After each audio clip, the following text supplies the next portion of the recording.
আসানসোল শিল্পাঞ্চলে উত্তপ্ত পরিস্থিতি। তৃণমূলের একাধিক কার্যালয়ে আগুন, ভাঙচুর অব্যাহত।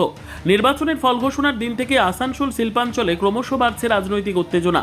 মঙ্গলবার গভীর রাতে আসানসোল কোর্ট মোড়ে তৃণমূল কংগ্রেসের একটি দলীয় কার্যালয়ে আগুন লাগানোর ঘটনায় চাঞ্চল্য ছড়ায় এলাকা জুড়ে।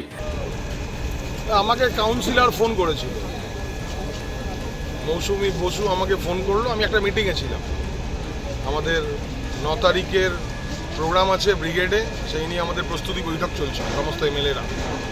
সেখানে আমার কাছে ফোন যায় এবং আমাকে বলে যে এইরকম ঘটনা এইরকম হয়ে গেছে। আমি খবর পাওয়া মাত্র আমি ফোন করি, আমার অফিসে যোগাযোগ করি। আমাদের কার্যকর্তারা তারপরে এখানে পৌঁছায়, দমকলকে খবর দেওয়া হয়, থানাকে খবর দেওয়া হয়। এসে দেখছি এইরকম একটা অবস্থার মধ্যে রয়েছে। সবচেয়ে দুর্ভাগ্যজনক বিষয় যে এটার তদন্ত হওয়ার খুব দরকার আছে।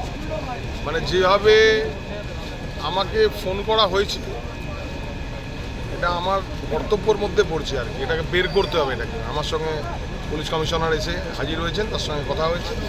পুলিশ কমিশনার বললেন আমাকে যে আমি দেখছি এবং এখানে যা যা ক্যামেরা রয়েছে আশেপাশে বিল্ডিংয়ের, যেখানে যতগুলো ক্যামেরা রয়েছে সব ক্যামেরার ফুটেজ আনা হোক। ফুটেজ এনে এইখান থেকে বের করা হোক এই ঘটনাটা কী হয়েছে। এটার মধ্যে কোনো চক্রান্ত আছে এটা আমরা মনে করছি, কারণ বিজেপি একটা অনুশাসিত পার্টি। আমাদের মাননীয় সভাপতি শ্রমিক ভট্টাচার্য অলরেডি বলে দিয়েছেন যে আমরা ভারতীয় জনতা পার্টি এই ধরনের কোনো কার্যকলাপের সাথে যুক্ত থাকব না। ওটা আমাদের কাছে আদেশ।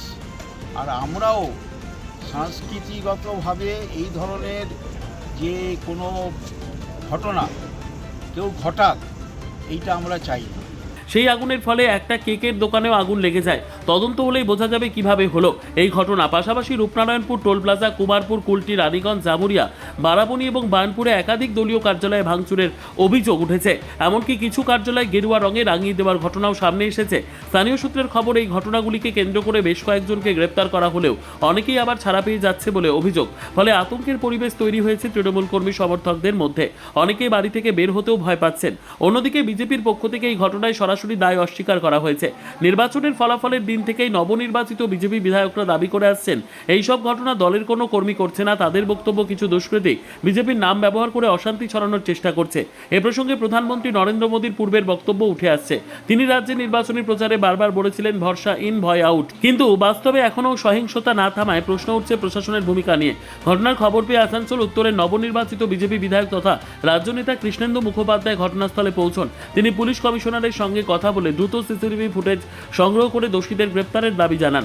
তবে সব পক্ষের দাবি, প্রতি দাবির মাঝেও বড় প্রশ্ন থেকে যাচ্ছে, কেন থামছে না এই পোস্টপোল হিংসা? প্রশাসন এবং রাজনৈতিক নেতৃত্বের কাছে তার উত্তর এখনো অধরা। ব্যুরো রিপোর্ট, আরোহী নিউজ বাংলা।